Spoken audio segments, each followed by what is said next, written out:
Bom, minha gente, o assunto hoje é sobre uma aproximação, né?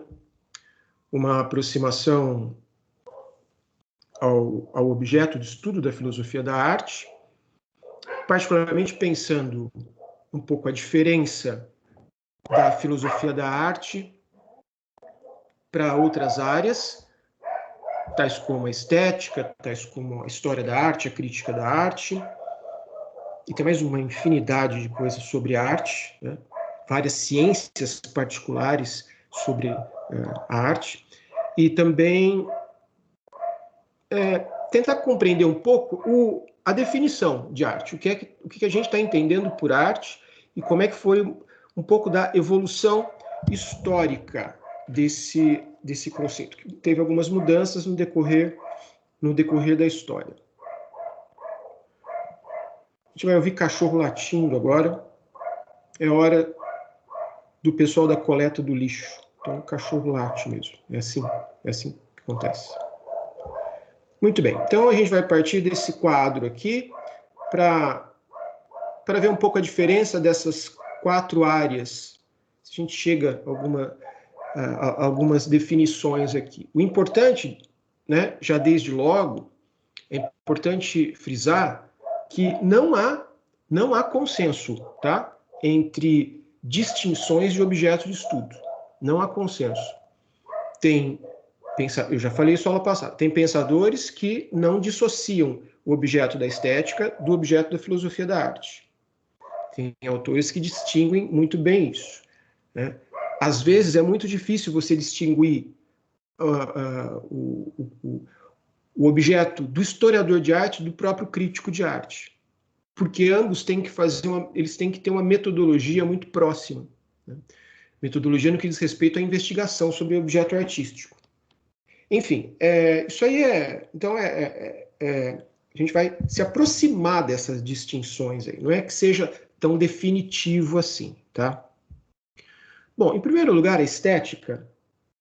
Se a gente pegar em termos de históricos, a expressão estética como uma área da filosofia que se identifica com como teoria do belo, aparece em Baumgarten, que vocês já viram isso no semestre passado com o professor Douglas, tenho certeza, né?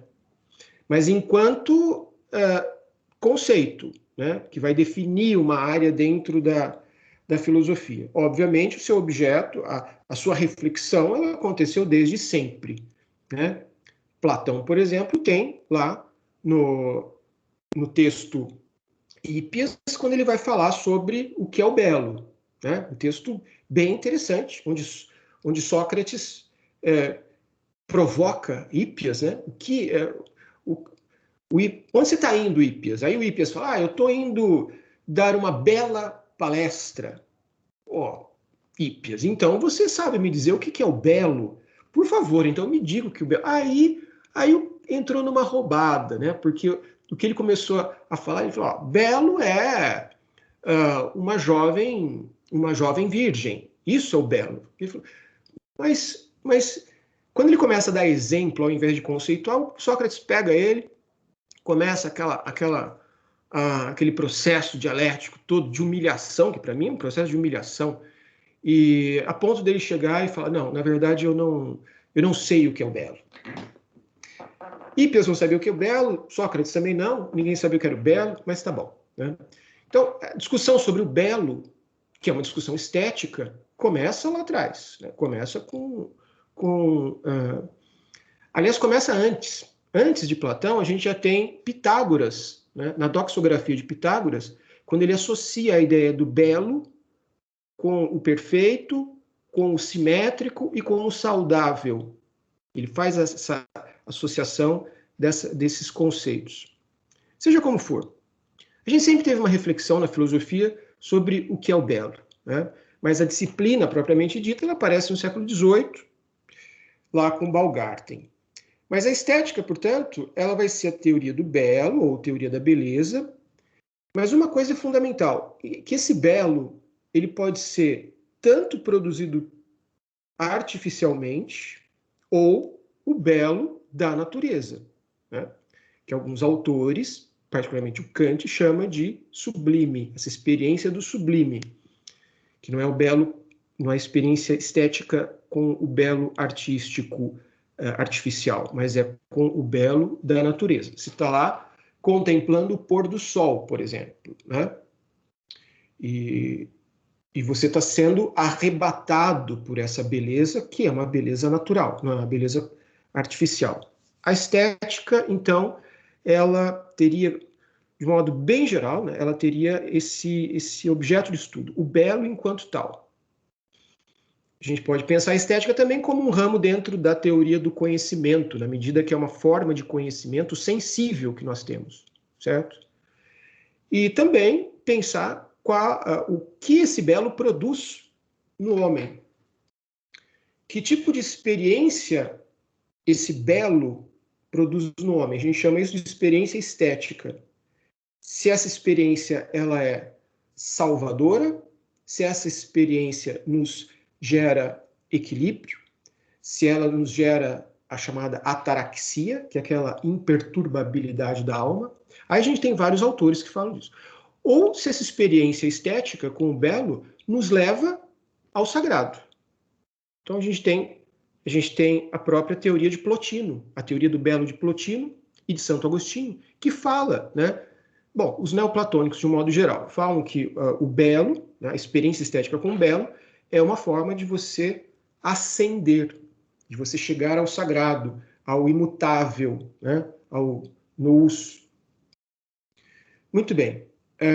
Portanto, a estética é um ramo bem mais amplo do que a filosofia da arte propriamente dita, né?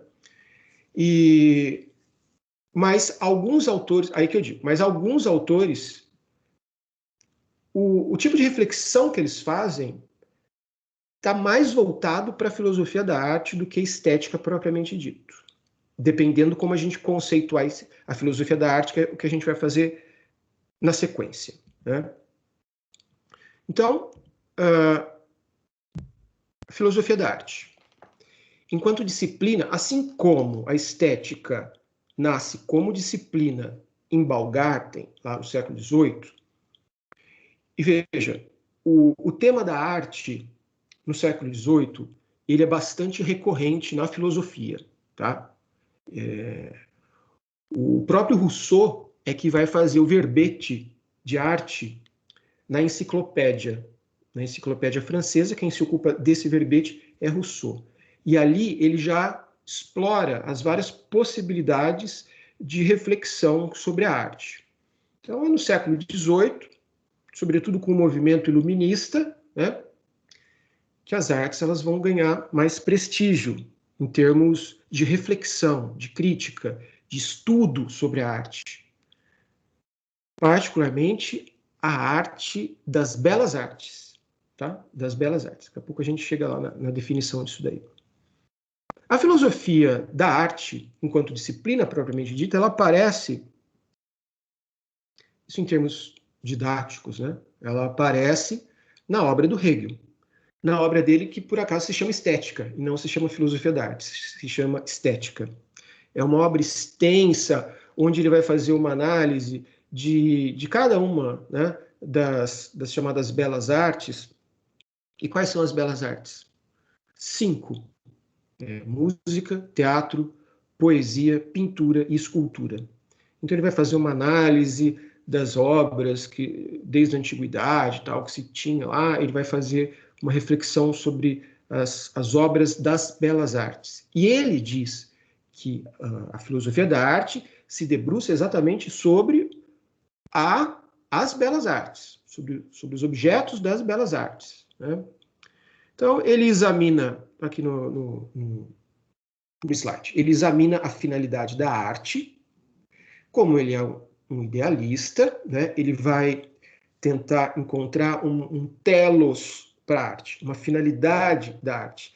E ele vincula a finalidade da arte com a própria finalidade do espírito. Tanto é que ele retoma a questão da arte lá na Fenomenologia do Espírito.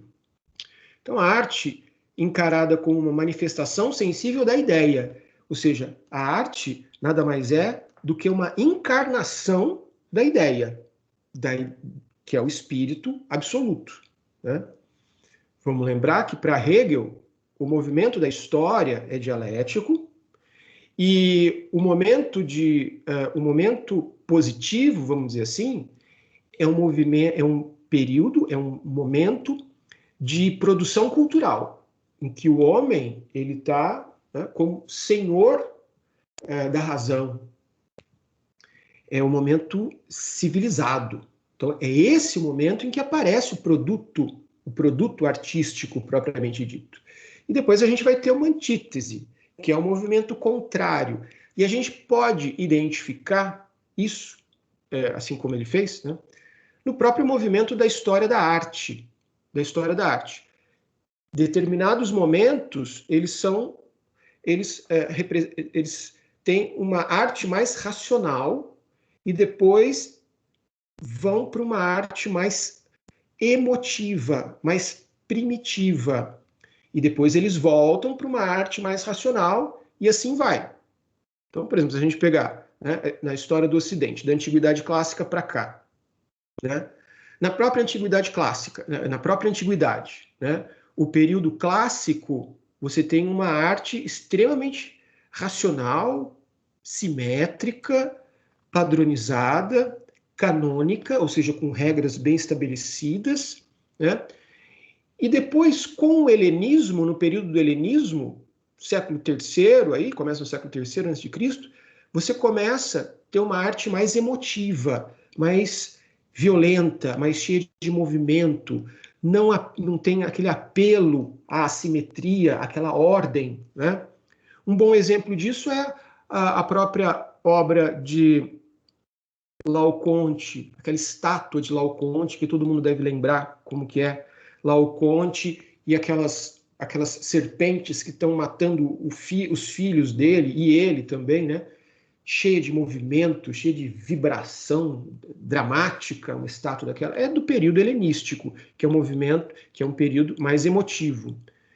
Depois você volta para uma arte um pouco mais racional. Depois você tem o primitivismo, que vem sobretudo da arte catacumbal, que é a arte cristã primitiva, né? E você vai tendo esses sobe e desce, né? A arte gótica, por exemplo, ela é extremamente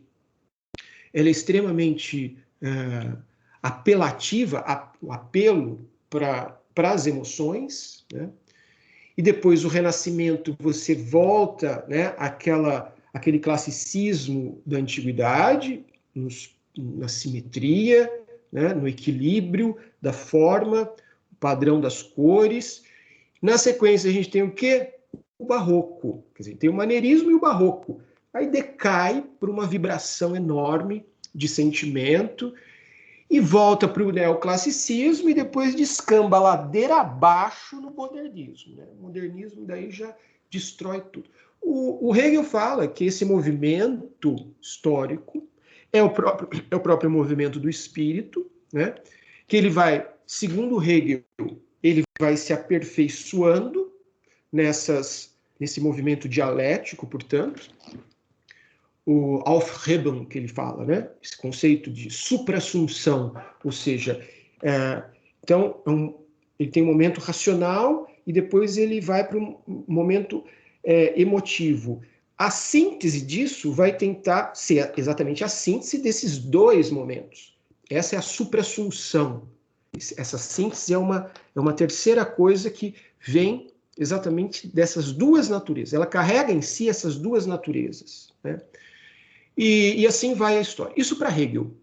Tanto é que Hegel fala que lá no século XIX, né, a arte chegou ao fim. Ele diz que a arte chegou ao fim exatamente com o neoclassicismo. O neoclassicismo ele vem depois do romantismo, que é um movimento extremamente, né, dramático e irracional. E na Alemanha isso foi fortíssimo, né?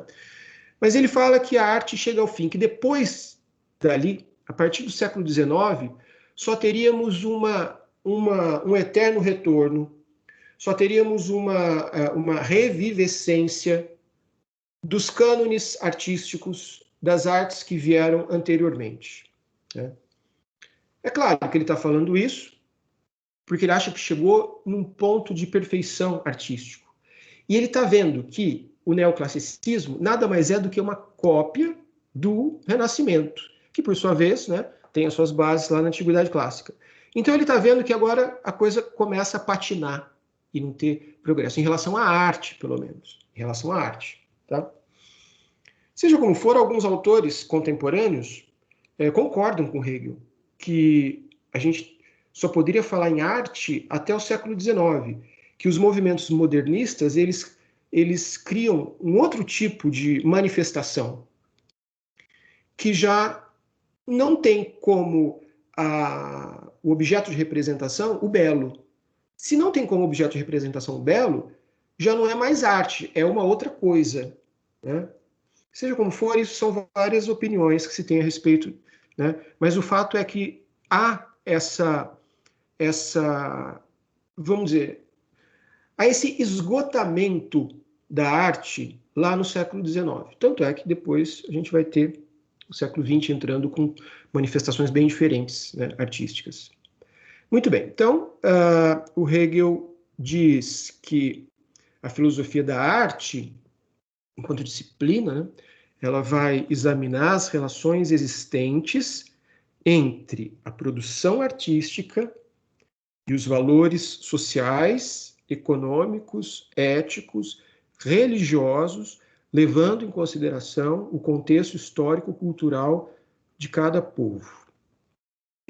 É uma tarefa bem ousada, né? Porque a filosofia da arte vai tentar entender o produto artístico como sendo um produto determinado socio-historicamente. O artista que produziu aquela obra, ele tem referências, né, do mundo em que ele vive. Essas referências e esses valores vão ser encarnados na obra. O filósofo da arte, quem se dedica à filosofia da arte, vai, ao estudar esse objeto, vai tentar fazer uma depuração, um exame fenomenológico para entender como que essas referências elas aparecem, essas referências de várias ordens, né? Desde valores sociais até econômicos, como elas aparecem encarnadas nessa obra. No século XX, quem mais vai se dedicar à compreensão dos valores culturais e sociais e históricos na arte não é a filosofia da arte, é a sociologia da arte. O que os frankfurtianos fazem é, em última análise, sociologia da arte. Tá? Então a gente, mesmo porque na época do Hegel você não tinha sociologia, né, como uma disciplina ainda, o negócio estava sendo criado ali, né? Mas depois a sociologia da arte ela vai se ocupar de um ramo que seria, a princípio, da própria filosofia da arte. Então, o que sobra para a filosofia da arte? Nessa definição de Hegel, sobra ainda essa metodologia de depuração. Aí, no século XX, não só eu vou entender a obra de arte à luz da sua determinação, das várias dimensões que a determinam, mas eu também vou ter como objeto de estudo o próprio modo de produção da arte. Produção no sentido da experiência estética e criadora do protagonista, né? Do artista. Certo? Bom, ele é que vai falar que a filosofia da arte se ocupa com as belas artes, enquanto que a estética se ocupa com o belo, no seu sentido mais amplo. Aqui, o objeto de estudo vai ser as belas artes. Então, o século XVIII é que estabelece que as belas artes são essas 5 que eu falei, né? A música, o teatro, a pintura, a escultura e a poesia. No século XIX, porém, há uma uma especificação nisso. O conceito de belas artes, ele passa a ser restrito às artes plásticas. Daí não são essas 5, né? Aí você tira a música e tira a poesia, a escultura, a pintura e a arquitetura. E a arquitetura ficaria nas artes plásticas, né? Bom, seja como for, a gente tem uma ampliação muito grande em relação a essas 5 manifestações artísticas, né? No começo do século XX, a gente vai ter um tratado que vai falar sobre as 7 artes. Quais são as 7 artes? Aí vai ter o cinema lá como uma 7ª arte, né? Mas depois isso se amplia cada vez mais. A gente tem muitas manifestações artísticas. Mas seja como for, a filosofia da arte, então, ela se limita a, vamos dizer assim, vamos chegar a essa conclusão, que ela se limita a uma produção artística humana. Não é arte, não está relacionado à natureza, tá? Não está relacionado aos animais, a arte de fazer uma barreira que os castores fazem nos rios, não é essa arte. Que bonito, que lindo, o João de Barro, como é que ele é capaz de fazer aquela coisa tão artística? Não é isso. A gente vai estudar só a produção, filosofia da arte, estuda só a produção artística em todos os seus graus de desenvolvimento, desde a ideação, a produção, e depois a própria relação do espectador com a obra, tá certo? Mas lá Hegel, quando ele define que ela vai se ocupar das belas artes, ele se refere àquelas obras que o homem criou, né? E que provocam um sentimento estético. Então, que provocam um sentimento estético. Aí, o sentimento estético é um sentimento que nos leva à experiência do belo, tá certo? Então, não é qualquer experiência que você tem. E dentre algumas questões que a filosofia da arte vai se ocupar, segundo Hegel, tá? Hoje a gente tem mais questões aí, e algumas questões que se envolvem com outras áreas também. Mas, segundo Hegel, a filosofia da arte se preocupa em tentar responder o que é uma obra de arte. Praticamente essa pergunta, hoje em dia, é uma pergunta que ela é mais respondida pelo crítico de arte do que qualquer outra pessoa. O que é criado em uma obra de arte? O que é que se cria na obra de arte? Se cria uma experiência psíquica? Se cria um objeto de contestação? Se cria uma possibilidade de aprendizado? Né? Ou seja, se cria um objeto pedagógico? Por que e quando um trabalho artístico é considerado belo? Por que determinados trabalhos não são considerados? Determinadas artes, né, não são consideradas artes no sentido de artifício. Por que determinado trabalho de um artífice não é considerado belo e o outro sim? O que define o artesão? Qual é a distinção, melhor dizendo, do artesão e do artista? Existe uma definição? Existe uma distinção clara? Não existe. Essa é a questão. A arte é uma expressão de sentimentos. A arte, ela representa uma relação sentimental que o artista tem com a realidade, ou seja, é uma relação intuitiva, ou é o resultado de uma elaboração racional que ele tem? Isso é uma questão.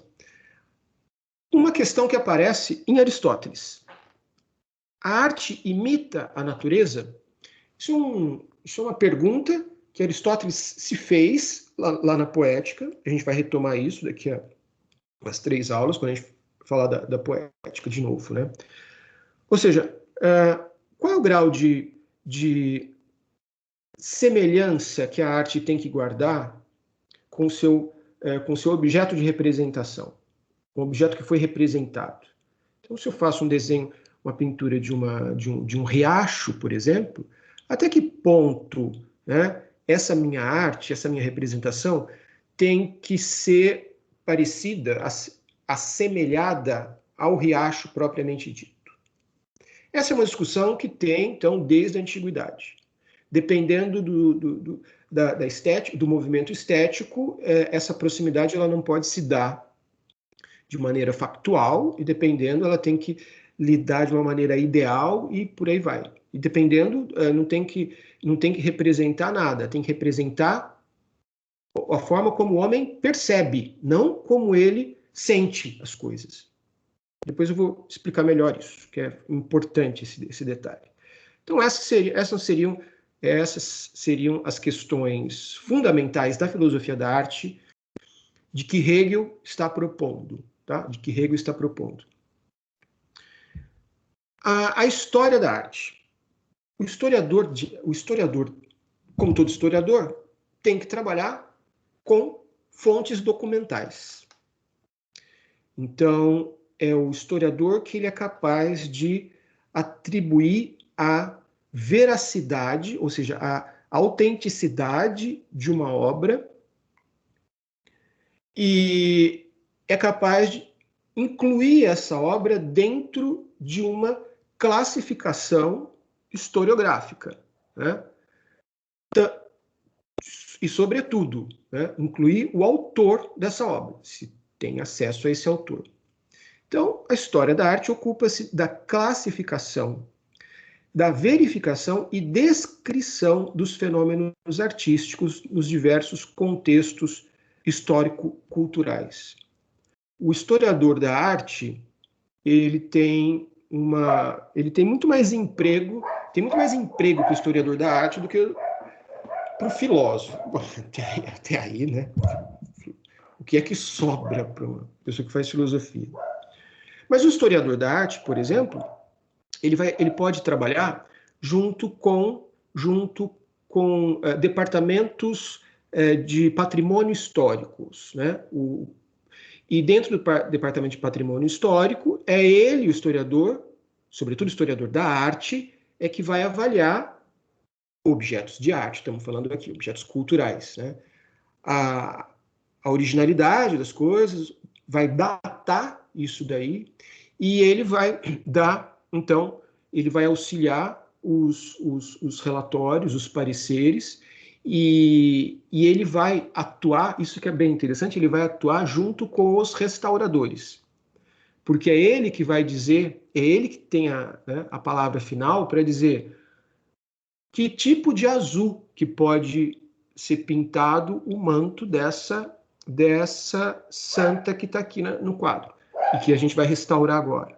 É ele que vai dizer que tipo de azul é isso, porque por meio de documentos, eu vou tentar descobrir alguma referência, se foi, por exemplo, se foi uma obra encomendada pela igreja, lá no século XV, por exemplo, eu vou ver os documentos canônicos da igreja, porque lá aparecia exatamente a tonalidade daquilo que poderia ser usado, da cor que poderia ser usado para pintar determinados quadros de temática religiosa. Foi isso que deu o maior pepino na vida de muito artista.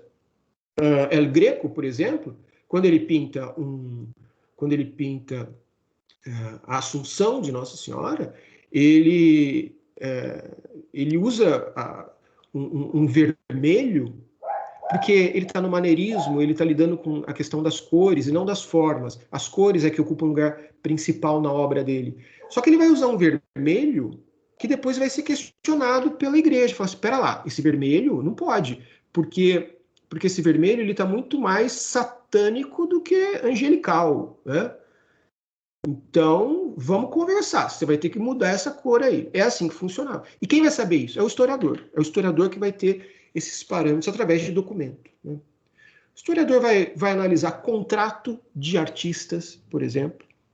Tem um historiador da arte bastante famoso, um francês, que ele fez ele tem uma obra chamada o Renascente, que ele pega os contratos das famílias do mecenato, né, que as famílias mecenas fizeram com os artistas. Então, nesse contrato, ele vai fazer um levantamento para descobrir o se tinha exigência de se escolher alguns determinados temas, quanto que o artista ia ganhar, qual era o grau de liberdade que o artista podia ter na elaboração da sua arte, né? Então, isso tudo é objeto da história da arte. História da arte se debruça, assim como qualquer ramo da história, se debruça sobre documento, tá certo? Muito bem, o crítico de arte. O crítico de arte, ele surgiu no final do século XVIII. Ele surge no momento das academias, quando as academias de arte elas são criadas. E as academias de arte, elas representam um momento na história da arte em que se tira o artista da tutela do mecenato e também o tira da mão da igreja. Mesmo porque a gente está no período do iluminismo, né? Com a queda do antigo regime, você não vai ter mais aquelas famílias ligadas à nobreza que financiam os artistas. Então essas academias, elas são já um movimento de secularização, né? E nessas academias, que bem na verdade elas eram patrocinadas não só pelo Estado, mas elas eram patrocinadas também por gente que tinha dinheiro. E é onde haveria a formação do artista. Então o artista ele ia ter uma formação muito sólida. Inclusive nessas academias você ganhava uma bolsa de estudo, você ganhava um salário lá para você ficar lá um tempo, e você tinha que passar por um estudo bem rigoroso, né? E as academias é que recebiam as encomendas. As obras, elas partiam, sobretudo, das academias. E as academias, elas, com o tempo, isso se deu, sobretudo no século XIX, no começo do século XIX, elas criaram salões de arte. O que eram esses salões de arte? Lugares para exposição. Essas exposições eram exposições dos artistas que estudavam nessas academias. E ali se vendia as obras. Ali é que dava visibilidade, portanto, às obras. E surge essa figura do crítico. O crítico é que vai percorrer os salões, não só ele vai avaliar, né, a obra de arte, como ele também vai estipular preços.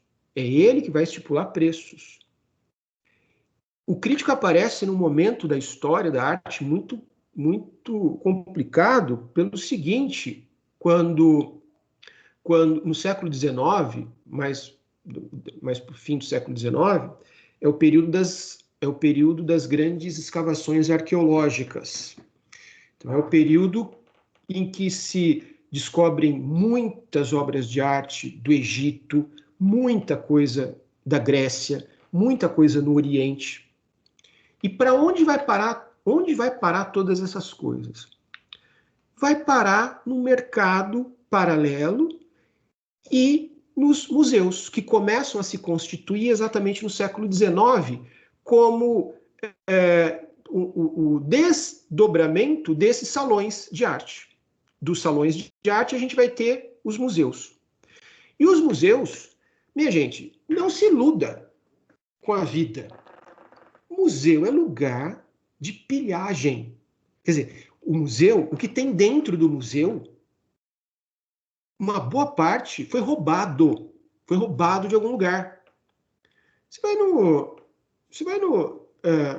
qualquer museu grande, né, da Europa, ou você vai no Metropolitan da vida, nos Estados Unidos, você encontra, tem lá uma seção enorme de pedaços, né, fragmentos da fachada do Pártenon.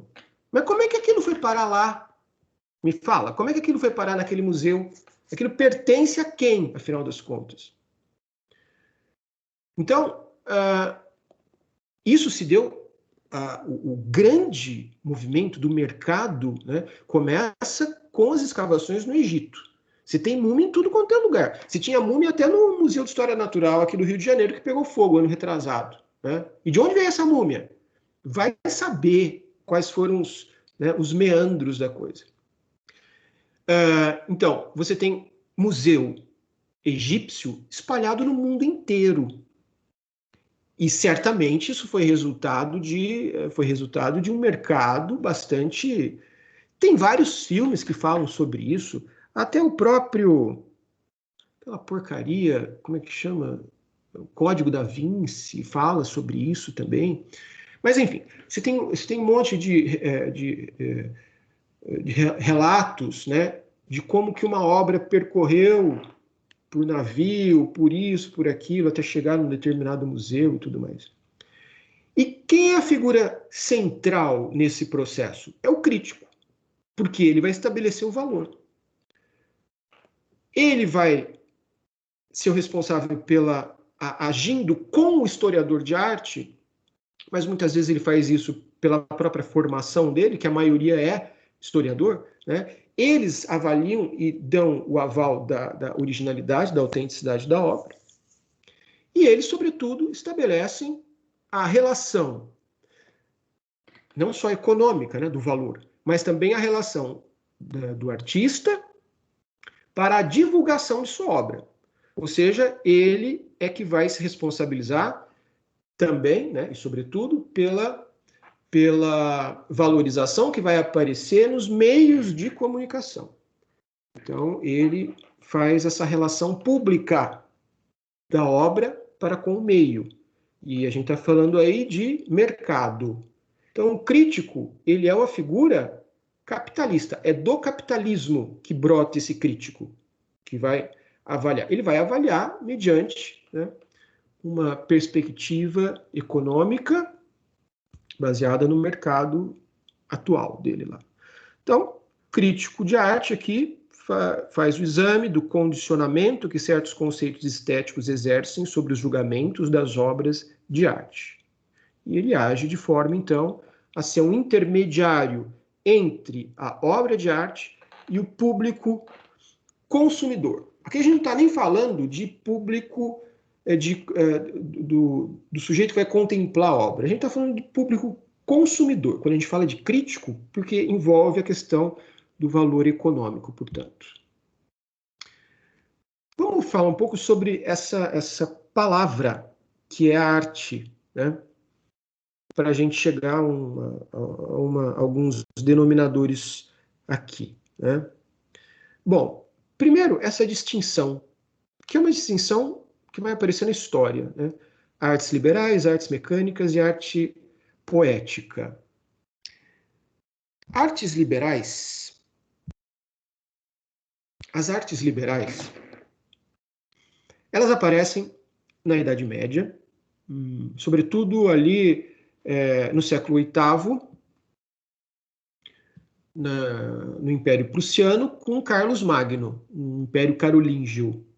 Carlos Magno, não sei se vocês se lembram, ele é muito conhecido, não só por unificar o Império, aquela coisa toda, mas por ter introduzido um sistema de educação.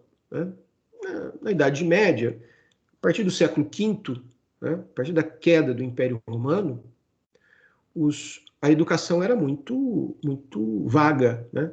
Quem promovia a educação letrada que eu estou falando, eram os beneditinos, com as chamadas escolas paroquiais, onde se ensinava o latim bem rudimentar, né? Mas ensinava para um ou para outro, a grande maioria era analfabeto. Modo de produção feudal, o homem está na terra, ele não precisa saber ler e escrever. Né? Mas o Carlos Magno, que apesar de ser analfabeto,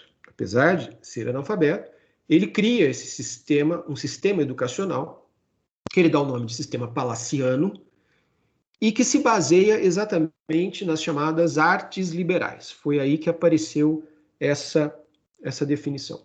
Artes liberais é para se contrapor à ideia de artes servis. Então, uma é a arte liberta, outra é a arte do servo, é a arte manual. As artes liberais, elas são artes intelectuais. As artes servis, as artes manuais, que são as artes mecânicas, né? Elas são manuais. Na verdade, não foi ele que criou isso, né? Isso vem, sabe de onde? Lá dos sofistas. Os sofistas, no século V a.C., eles já tinham um modelo educacional para adultos. Mas eles não chegaram a implementar isso. Tá? Mas esses princípios foram descritos e foram usados, então, na época de Carlos Magno.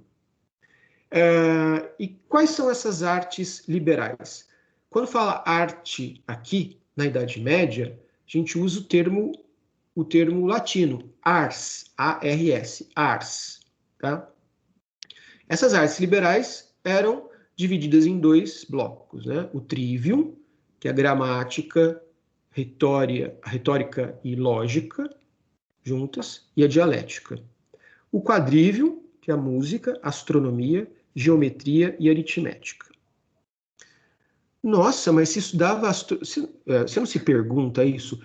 Se estudava astronomia no século VIII? Sim. Astronomia era algo extremamente útil. E o que eles estudavam de astronomia? Nem você estudou astronomia lá no colégio, no Porto Seguro, que você estudou lá. Você não estudou astronomia. Os caras lá no século VIII estudavam astronomia, na Idade Média. Para que servia astronomia? Para você poder... Hã? Fala. Veja o que a gente estuda. Pois é. Você acaba estudando os memes na internet que você vê só. Se estudava astronomia para saber fazer as datações, para saber o ciclo da natureza, para você poder identificar os ciclos da Lua, os ciclos, né, do ano, para você montar o calendário. Isso aí era fundamental, porque a gente está numa sociedade agrária. Eu preciso saber em que época que eu estou do ano, ainda que você não tivesse relógio, né? Você não tem relógio, obviamente, no século VIII. Relógio é uma coisa lá do Renascimento. Mas você precisa saber em que época do ano que você está, né? E para isso você precisa olhar para o céu e saber identificar algumas coisas. Isso, na verdade, a astronomia ela tem desde a antiguidade, né? Mas na Idade Média ela vai servir sobretudo para isso, para você poder pautar o tempo, né? Então, a astronomia, geometria, aritmética e música se aprendia, depois o trivium. Esse modelo das artes liberais, vamos dizer, são as disciplinas fundamentais que você tem aí, né? Além disso, obviamente, você aprendia também a ler e escrever o latim. Você tinha que aprender a ler e escrever latim antes de, né, ter essas aulas aqui do trivium e quadrivium. Isso aqui é retomado depois, né? As artes liberais elas serão retomadas pelos jesuítas, lá na frente. Então, a Ratio Studiorum, que é aquele plano de estudos que os jesuítas usavam, isso lá no século XVII, Inácio de Loyola, parece final do século XVI, século XVII, XVIII, os jesuítas usavam esse modelo das artes liberais, incluindo aí a filosofia de São Tomás de Aquino e de Aristóteles. Mas então, essas artes são artes intelectuais, né? É um fazer intelectual, não é um fazer manual. Então, elas são consideradas hierarquicamente superiores, tá certo? Por isso, elas são diferentes das artes mecânicas. As artes mecânicas, elas têm a ver com ofício. Ofício. Veja, na Idade Média, você tem as corporações de ofício, né? Lá no século XIII. Eu lembro que acho que essa foi a única aula que eu dei de filosofia no Brasil no semestre passado. Então, a gente tem, quer dizer, eu mencionei isso, né? Eu cheguei a mencionar alguma coisa de corporação de ofício porque eu falei que uma dessas corporações é que deu início, que deu a origem à maçonaria. Mas as corporações de ofício eram espécie de associações de determinadas áreas profissionais, de artesãos, de artífices. Né? Então você tem lá a corporação de ofício dos sapateiros, corporação de ofício dos marceneiros, dos carpinteiros, isso, aquilo, outro, tal, dos arquitetos, dos escultores, né? Essas corporações de ofício, elas eram muito bem organizadas, né? E elas eram, primeiro, elas eram xenófobas, no sentido delas não permitirem a entrada de estrangeiros, era só gente indicada, tinha que ser indicado, e essa pessoa tinha que pagar, né? O pai desse jovem ia ter que pagar alguma coisa para essa corporação, para esse jovem aprendiz, né, aprender com o mestre de ofício, aquela modalidade lá que ele escolheu. Ao final do período em que ele aprende, né, ele vai fazer uma espécie de TCC. Ele vai fazer uma obra final para mostrar toda a sua habilidade, se ele aprendeu ou não. Essa obra que ele faz para designar se ele vai se formar ou não é chamada obra-prima. A obra-prima, portanto, ela é essa obra realizada como resultado, né, desse aluno, desse aprendiz, nesse processo nas corporações de ofício. Depois que ele sai da corporação de ofício, ele pode começar a trabalhar por conta própria. Mas só que tem um detalhe, né? Tem um detalhe nesses ofícios aí. É que você só pode receber uma encomenda através da corporação. Você não pode receber uma encomenda por fora né, da corporação. Então, eu estou precisando construir não sei o quê, né? Construir uma coisa lá no meu palácio, por exemplo. Né? Eu sou um nobre lá. Aí eu entro em contato com a corporação e é ela que vai pegar essas encomendas e repassar para os ex-alunos, para os ex-estudantes que agora são, né, artífices. E também esse artífice ele vai ter que pagar um imposto anual para essas corporações. Todo ano ele tem que pagar alguma coisa para se manter. Percebe como isso tem a ver com o próprio modelo mesmo da maçonaria, né? A maçonaria ela nasce exatamente de uma dessas corporações aí, que era a Corporação de Sapateiro lá na França, lá em Paris. Então a gente tem esse tipo de sujeito, a gente tem esse artesão, né? Que se especializa num fazer, que tem que demonstrar uma grande habilidade, mas ele não é propriamente alguém que crie alguma coisa. É mais alguém que aprende técnicas para imitar o que aquela corporação realiza, né? Se ele fizer alguma coisa muito distante, não serve, tem que seguir os cânones, os padrões daquela corporação. Porque você tinha corporações diferentes com o mesmo produto, mas cada um tinha a sua marca, né? Sua marca que aparece como resultado lá da obra. Então ele não podia fugir muito da forma como ele aprendeu.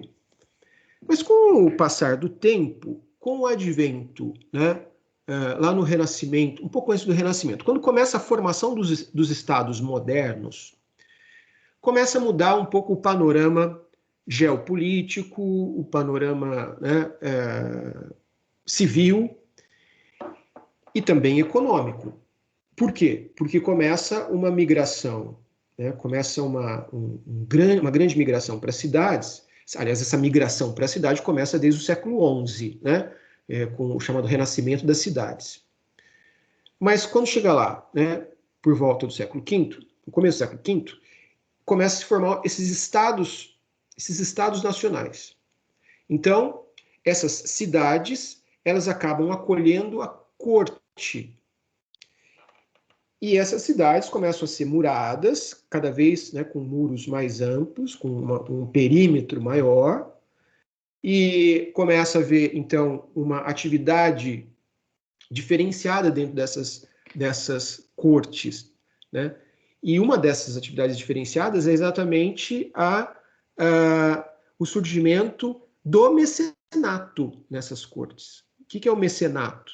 Primeiro, antes do mecenato, os corteses, os nobres, eles começam a contratar artistas. E esses artistas passam a ser artistas das cortes, que, aliás, era o suprassumo que mais um artista gostaria de ser, era exatamente um artista da corte. Porque daí ele ia ganhar um salário anual. Esse salário ia compensar não só o material gasto, mas também a sua própria criatividade. Mas é óbvio que ele estava limitado aos temas da corte. Então, os temas, né, cotidianos, que se fala estilo de gênero, né, é o cotidiano da corte, os temas bíblicos, os temas históricos, os temas da natureza, ele estava prescrito a isso. Mas ele era um funcionário da corte. E depois é que aparece o mecenato, que são essas famílias ricas de nobres que têm uma profunda... Isso vai aparecer onde? Sobretudo lá na Itália, né? Porque a Itália, diferente dos outros países, ela é uma coxa de retalho com várias cidades-estado, né? Com repúblicas diferentes. E nessas cidades, onde não está centralizado numa corte, o poder não está centralizado numa corte cheia de nobre, você tem mais a participação desses nobres, que eram burgueses, na verdade, que ficaram ricos. Então, eles têm uma participação política muito grande nas cidades. Você pode ler lá, né? Maquiavel, no Príncipe, está falando exatamente disso, dessas famílias. Como é o caso dos Lutinos, dos Viscontes, dos Mecenas, as várias famílias na Itália. Essas famílias acabam contratando os artistas. Não só artistas, como cientistas também. Então, começa a cultura do mecenato. E começa na Itália. Né? Começa na Itália. Nas comunas italianas. Né? E mesmo no mecenato, não há muita liberdade, não há uma absoluta liberdade de criação, mas já é algo a mais do que aquele artista, do que aquele artesão lá nas corporações de ofício e do que o artesão e do que o artista nas cortes. Entre os mecenatos, ele pode começar a criar um pouco mais. Um exemplo clássico, né, que todo mundo lembra disso, o próprio Davi, de Michelangelo. Era para fazer um Davi. Todo mundo já tinha feito Davi. Mas tinha feito o Davi durante ou depois da batalha, lá com Golias, aquela coisa. Pois o Michelangelo leva 3 anos para fazer o Davi, aquela coisa monstruosa, uma coisa absurda, né? Porque ninguém topou lidar com um bloco de mármore que ele teve que lidar. Todo mundo achou que aquele mármore ia ser difícil de trabalhar, porque ele ia quebrar, ele era imperfeito, não sei o que tem, e ele assume essa tarefa, passa 3 anos em segredo, né, tirando o Davi de dentro daquela matéria bruta. É a expressão que ele usa. Ele falou, Davi está aí dentro. Está aí dentro. Eu aqui só vou, né, libertá-lo dessa masmorra.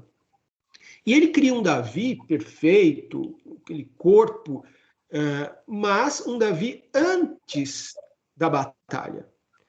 Coisa que ninguém tinha feito. Então a gente vê nuances, a gente vê eventos que mostram que os artistas, nesse período, que é o período do Renascimento, eles começam a ter alguma possibilidade de escapar às regras, aos cânones, né?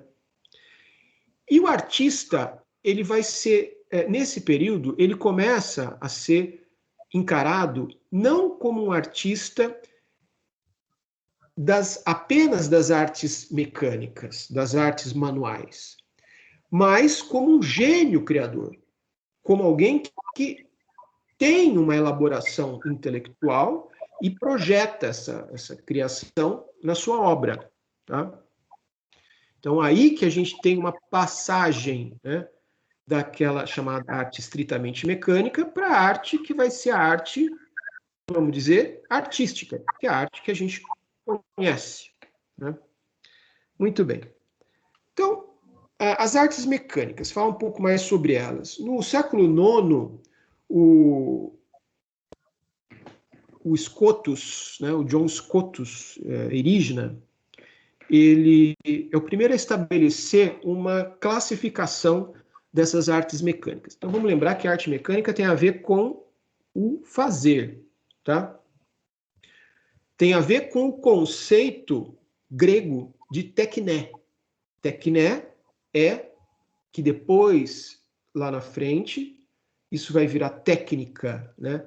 Mas na origem, a palavra tekné é que representa arte para os gregos, tá? Aqui, arte mecânica, ou arte servil, ou arte manual, está muito mais no sentido da tekné dos gregos. Embora Platão e Aristóteles eles falem eles deem uma pista diferente para entender a tekné, né? Mas quais são as artes mecânicas, segundo Scotus? Vestiária, que era feita só por homem. Alfaiate, costureiro, foi feito por homem até o século XIX. Né? Agricultura, a arte da agricultura. Bom, aliás, quase tudo aqui é só feito por homens, praticamente. Né? A arquitetura, que envolve a questão da alvenaria, que envolve a questão, né, das estruturas e tudo mais. Milícia e venatória, arte venatória, tem a ver com as artes marciais, a caça, a educação militar. Isso é uma arte também. A mercatura, que é a arte do comércio, técnicas do comércio. Coquinaria, arte da culinária e da gastronomia. A metalaria, que é a ferraria e metalurgia. Veja que praticamente todas têm a ver com questões do cotidiano, questões que eu preciso usar, né? Que eu preciso dessas coisas para poder trabalhar, inclusive, para poder, né, usar de alguma maneira. Então, essa é a primeira classificação que a gente tem das artes mecânicas. Depois a gente vai ter uma outra classificação lá no século XII, num livro chamado Didascalion, que é parecida com a anterior, né? Mas ele coloca algumas outras aqui no meio. Tem a vestiária, tem a arquitetura, tem a milícia. Milícia parece que está falando do Rio de Janeiro. Metalaria, a navegação, a medicina passa a ser uma arte. A medicina vai ser considerada uma arte, exatamente no período em que se começa a ter universidades, que começa em 1089, né, lá em Bolonha. Então a gente está no início aqui, né? O Hugo de São Vítor ele pega esse período das universidades e a gente vai ter curso de medicina. Então por isso que passa a ser uma das artes mecânicas. E as artes teatrais. A arte teatral, não estamos falando aqui de tragédia, estamos falando sobretudo a arte teatral mambembe. Né? Muito bem. Arte poética. Arte poética. Deriva do verbo poem. O que deriva do verbo poem? A palavra poiesis. Poiesis. Que significa originalmente fabricar ou fazer. Né? Realização de uma obra exterior ao sujeito que a produz. É uma obra exterior. Então, não é algo que eu crie na minha mente e isso continue na minha mente. Isso aí vai ter o nome de praxis. Tá? A obra exterior é a poiesis. Estamos falando aqui em relação à antiguidade grega, tá? Se distingue, o que eu falei, se distingue da praxis, Por quê? Qual é a diferença da praxis? Que também é um fazer. A praxis é uma ação imanente ao sujeito. Então, por exemplo, no caso da ética e da política, eu penso numa forma, num determinado modo de executar uma ação, para que ela seja boa, para que ela seja, né, justa. Então, isso é uma elaboração, é um fazer, só que é um fazer intelectual, imanente, ele não sai de mim. Se eu produzo algo que é fora, que é diferente de mim, isso aí então é a poiesis. Poiesis. E quem é que produz a poiesis? É o poietes, que é o artista. A partir de uma matéria indeterminada, esse artista, ele vislumbra, né, uma forma e vai trabalhar, vai esculpir essa matéria bruta para produzir essa outra forma. Bom, entre Platão e Aristóteles, né? Bom, na antiguidade não se tinha essa distinção entre o artista e o artesão, tá? Pelo menos isso não era vivenciado, essa diferença não era vivenciada. Muito embora Aristóteles ele fale na Ética a Nicômaco que o artista, o poietes, ele tem uma estatura tal como o cientista, ou seja, aquele que lida com a episteme. Porque tanto o artista quanto o cientista, eles vão lidar com o universal. Então, aqui ele já está dando pistas para a gente entender. Depois ele vai elaborar um pouco melhor isso lá na Poética, em relação à questão do artista, quando ele faz a diferença entre o dramaturgo de peças trágicas e o dramaturgo de peças de comédia, né? Mas ele já está dando sinais de que há uma diferença entre o mero artesão e um artista. E o artista teria, então, um status maior. Sabe como é que é Aristóteles, né? Sempre está dentro, tudo está dentro de uma hierarquia, a natureza toda. E o artista, por excelência, ele estaria, então, em contato com aquilo que é universal, tal como filósofo ou como cientista. Platão, ele desconsidera, todo mundo sabe, né, que Platão ele diminui a figura do artista. Tanto é que na República o artista é aquele que não pode nem entrar na República, né?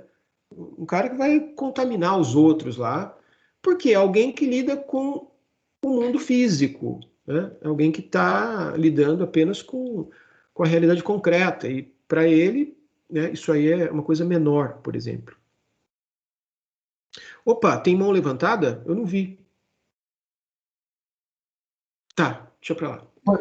Foi eu que bati, mas foi sem querer, desculpa. Tá, tudo bem. E aí, gente, chega de falar disso, né? Mesmo porque a gente vai ter... Próxima aula, eu só vou falar... Não, deixa eu só mostrar isso agora, pra gente terminar, tá? Pra gente mudar o slide depois.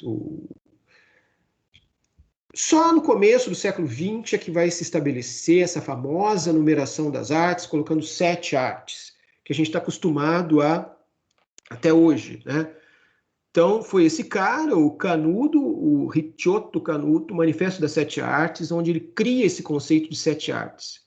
No começo do século XX, a gente já tem o cinema. E para ele, então, o cinema ele vai ser a 7ª arte como a arte que integra todas as outras. Essa ordem é a ordem que aparece historicamente a arte. Então, se a gente pensar que o homem lá no Paleolítico, qual é a arte qual é a primeira arte que o homem pôde fazer? Fácil. Primeira arte está aqui, ó, está na garganta. Primeira arte sai na vocalização, no sopro, no som. Então a primeira arte é a música. E depois é o corpo em movimento, né?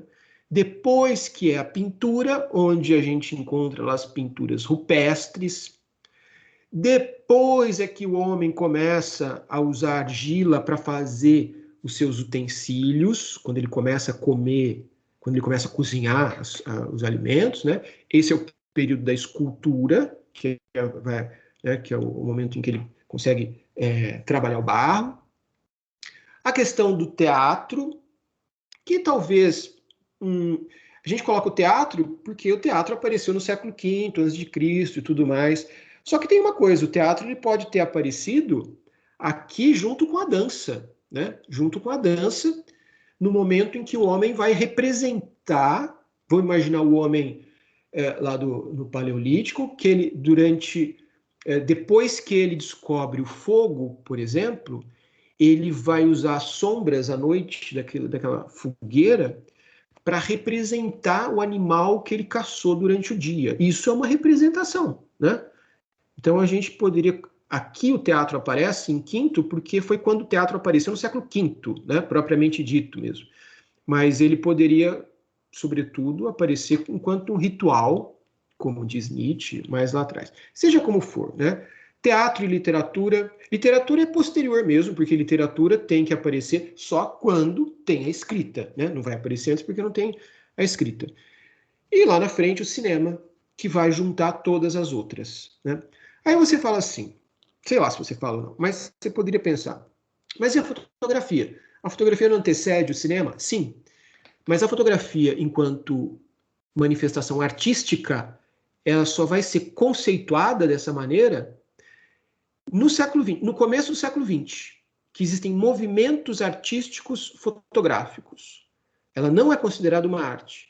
Porque você pode pensar, mas o cinema é feito de fotografia. O cinema nada mais é do que fotograma que está passando rápido ali. Mas ela não é considerada arte aqui, né? Pelo menos nessa obra famosa do Canudo. Posteriormente, várias outras, né, dentro dessa classificação geral, dessa numeração.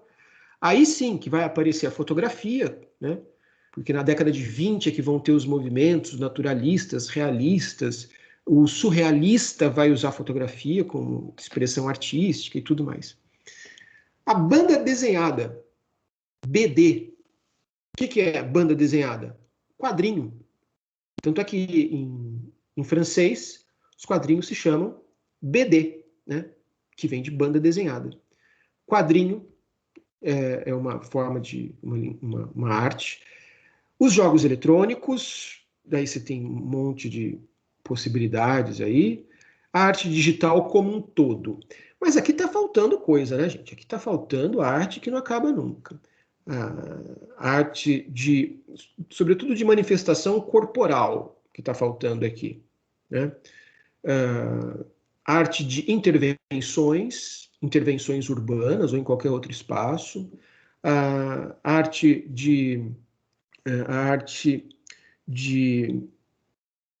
da intervenção no próprio corpo, a body art, né? Tem um monte de possibilidades aí, chega no século XXI, esse negócio se expande sabe-se lá para onde, né? Até dizer chega. Bom, minha gente, era só isso que eu tinha para falar hoje. Na próxima aula, a gente vai começar a falar, então, do processo de criação artística. Daí a gente vai falar, né, fazer algumas reflexões sobre o que é o artista, a obra e o receptor, esse processo todo. Tudo bem? Se alguém não tiver nenhuma questão, se estiver tudo certo, a gente vai ficando por aqui. Vou terminar a gravação.